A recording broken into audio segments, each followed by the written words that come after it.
Okay, if you'd like a question, please raise your hand. We'll come around the room. We'll start at the front there. Gentleman there. Graham, a point gained or two dropped because you had some really good moments in that game, especially when your expensive substitute came on. Yeah, we were happy with the performance of the team, happy with the energy, with the spirit, with the discipline we had. It's never easy coming here because of Liverpool's quality and Anfield. So we take the point, we accept the point, and we move forward in a positive way. With hindsight, Mudryk could have started? No, he's not played since November. Hasn't had any game time, so it would have been a risk to play him from the start. It was more managing his minutes at the back end of the game. We thought it was the right time to bring him in. You like what you saw? Yeah, no, it was good, really good. I mean, he's only been with us a couple of days, like I said. So he'll get better the more he's with us and the more we understand him and vice versa. But promising signs. Sam Wallace. Well, now you've seen him for a bit in training in the game, can you just sort of describe for us what you see as in this player that so he talks about? Well, he's only been, like I said, I think he's had 2 sessions with us.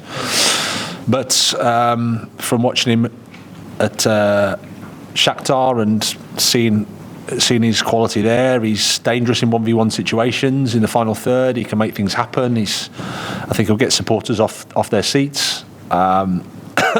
Dribbling action's really, really high, and knows where the goal is. So our job now is to help him settle into the team, settle into the country, settle into the league, and gain an understanding of us and how we can help him. Liam Twomey. Hi, Graham. Hi. Given today's training with the group, Mudryk seems to have pretty decent understanding with some of the other attackers immediately, really, and I think we saw something similar with João Felix when he played against Fulham. How positive is that when you're looking at them maybe trying to make an impact in the next few weeks? Yeah, very. I mean, they're top players. That's ultimately. Sometimes these coaches think that we magically turn these players into top players, but they're top players. João and Mudryk, they understand the game, they understand football, and then it's just about helping them just fine-tune it a little bit. The more we can get them into the better situations, the better for them and better for us. But the signs are positive. Rob Drake.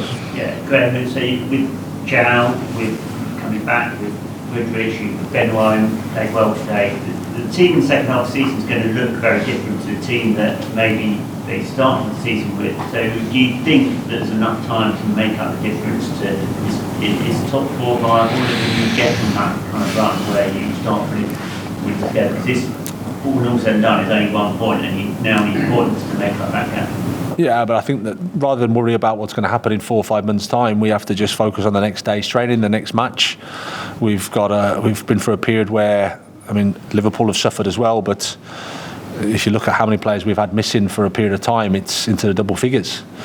So that can affect any team in the Premier League. And then we have to understand the transition that we've all been through and all that brings. But I think the way the team stuck together through a period where there was a lot of obviously criticism, a lot of pressure and noise, and the team stayed together. We kept working, kept trying to improve, and then you get yourself to a situation where you've got some injured players coming back. So you've made some signings that freshens the group up, and then there's more competition in the team. So that's what you need at a club like Chelsea. Are you now excited for the next part of the season? Looking forward? I think you've got to be excited all the time, even though sometimes you have to suffer, and we have had to suffer because, again, I'm having to answer questions about form when there's 10 injured players on the side. It's not like I've not selected them, you know. They're just not being available. So, but throughout you have to be excited. It's like, even though Jurgen's been suffering, I'm sure he'll say he's excited to work for Liverpool. It's one of the best opportunities in football.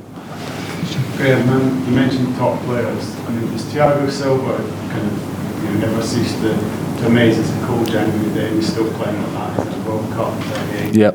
What can he give you in this period of transition? Well, he's got a football brain that's just above everybody pretty much, because he understands the game, how long he's played at the highest level, the players he's played with, the players he's played against. His references are just so strong that he can help the team. He helps individuals. You know, he's got Benoit there. He's only had his second game in the Premier League alongside him. I think I'm sure he benefits from playing alongside Thiago Silva.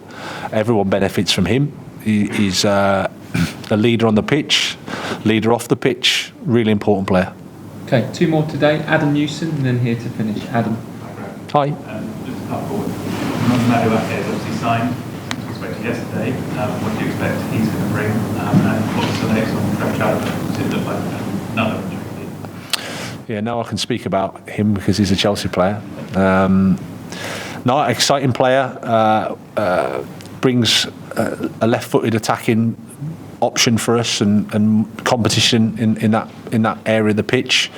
Young player that's had a good start in his career, accumulated games, and at a big club in Holland. So he's ready to take the next step. We need to help him again, just make that step and adjust to life with us, adjust to life in the Premier League. But he's an exciting player. I think again our supporters will like him. And Trevor, I don't know, to be honest with you. I've had to come out and speak to you guys. Okay, last question, just here. Sorry, you mentioned you've obviously got a really good squad. Did you envisage making kind of changes from game to game now for the second half of the season? Or do you think you'll ever be a thing where it'll be an unchanged lineup? Or is that just not going to happen? You never know. Obviously, you always pick up the slight problems in terms of injuries, so you have to adjust to that. But I think stability helps the team. We need to be as stable as we can. At the same time, acknowledging the competition that we have within the group and the squad. So it's a balance of the two. And every game brings a slight different demand, and you have to just take into consideration the form or the position of the players. So it's a balancing act. You don't always get it right, of course, but that's the challenge. Okay, we'll leave it there. Thank you, everybody. Thank you. Thanks, Trevor.